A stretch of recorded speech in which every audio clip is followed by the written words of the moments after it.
So நம்ம மத்தியமாக second question பேப்பரில் இருக்கக்கூடிய செகண்ட் லெட்டர் ரைட்டிங் தான் பார்க்க போகிறோம். பேஜ் நம்பர் 165 இருக்குது. டோட்டல் 5 லெட்டர்ஸ் இருக்கும். அதில் ஃபஸ்ட்டு 3 படிச்சுக்கிட்டிங்கன்னா நீங்கள் கண்டிப்பாக ஒரு லெட்டர் ரைட்டிங் அட்டன் பண்ணிடலாம்.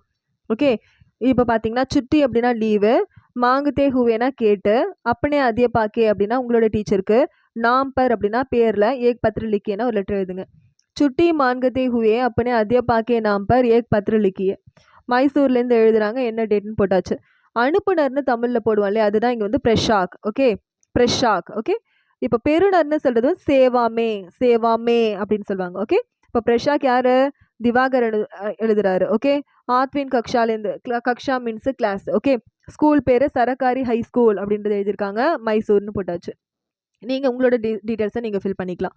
ஓகே, அத்தியப்பாக்கு யாருக்கு எழுதுறாங்க? டீச்சருக்கு எழுதுறாங்க, அத்தியப்பாக்கு. ஓகே, சரகாரி ஹை ஸ்கூலில் இருக்க டீச்சர், அப்போ சரகாரி ஹை ஸ்கூல் மைசூர். ஸோ இது வரையும் உங்களுக்கு புரிஞ்சிருக்கும். உங்களுக்கு படிக்க தெரியல, ஹிந்தி டக்குன்னு படிக்க தெரியாது அப்படின்னா நான் உங்களுக்காக கைட் பண்ணுறதுக்காக இங்கே இங்கிலீஷில் எழுதியிருக்கேன். ப்ரொனன்சியேஷனுக்கு நீங்கள் இங்கே பார்த்துக்கலாம். ஓகே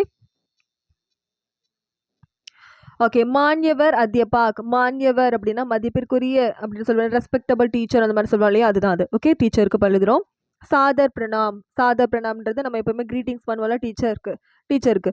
ஸோ அந்த மாதிரி க்ரீட்டிங்ஸ் பண்ண வேண்டியது. பிரணாம்ன்றது க்ரீட்டிங்ஸ் பண்ணி தான் எந்த லெட்டராக இருந்தாலும் ஸ்டார்ட் பண்ணணும். ஸோ சாதர் பிரணாம் சொல்லியாச்சு. முஜே தோ தின், முஜேனா எனக்கு, தோ தின் சே அப்படின்னா 2 நாள்லேருந்து, புகார் ஹே அப்படின்னா உடம்பு சரியில்லை. முஜே தோ தின் சே புகார் ஹே, எனக்கு 2 நாள்லேருந்து உடம்பு சரியில்லை, 2 நாளில் உடம்பு சரியில்லை. இஸ்லியே இதனால மே வித்யாலய் ஆனே, வித்யாலய் ஆனே மே அப்படி, வித்யாலயனா ஸ்கூல், மே அப்படின்னா அண்ணா, மே வித்யாலய் ஆனே மே அசமர்த் ஹூ, வித்யாலய் ஸ்கூலுக்கு வந்தது டிஃபிகல்ட்டாக இருந்தது, ஸ்கூலுக்கு வர்றது டிஃபிகல்ட்டாக இருந்துச்சு. ஓகே, ஆப்சே அப்படின்னா உங்ககிட்ட, ஆப்சே பிரார்த்தனை ஹேக்கி, உங்ககிட்ட நம்ம என்ன கேட்குறோம்?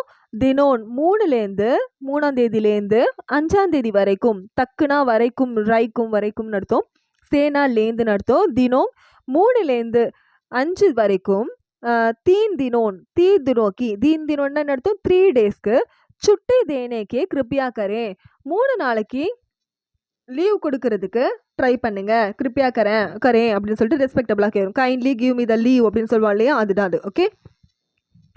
ஓகே, இப்போ என்ன பண்ணுறோம்? அவங்களோட பேர் உங்களோட தங்கள் கீழ்ப்படிந்துள்ள அந்த மாதிரி தமிழில் எழுதுவா இல்லையா, அங்கே அதே இதில் நம்ம என்ன எழுதுறோம்னா ஆப்கா வினம்ர சத்ரு. ஓகே, உங்களுக்கு தங்கள் கீழ்ப்படிந்துள்ள ஸ்டூடெண்ட்டு, மதிப்பிற்குரிய டீச்சர்னு சொல்லி ஆரம்பித்து கீழ்ப்படிந்துள்ள மாணவன் முடிப்போம் இல்லையா, அதுதான் இங்கே. அவங்க திவாகர்னு போட்டு முடிச்சாச்சு. ஓகே, அவ்வளோதான். ஃபஸ்ட்டு என்ன பண்ணுங்கள், எப்போவுமே இந்த மாதிரி ஃபார்மல் லெட்டர் எழுதும் போது ஊர் பேர், டேட்டு, அனுப்புனர் போட்டு உங்களோட டீட்டெயில்ஸ், அதாவது பேர், கிளாஸு, நெக்ஸ்ட்டு ஸ்கூலு, ஊர், அப்புறம் பெறுநர் சேவமே அப்படி போட்டு டீச்சர் பேர், டீச்சரோட ஸ்கூலு, என்ன ஊருன்னு எழுதிக்கோங்க.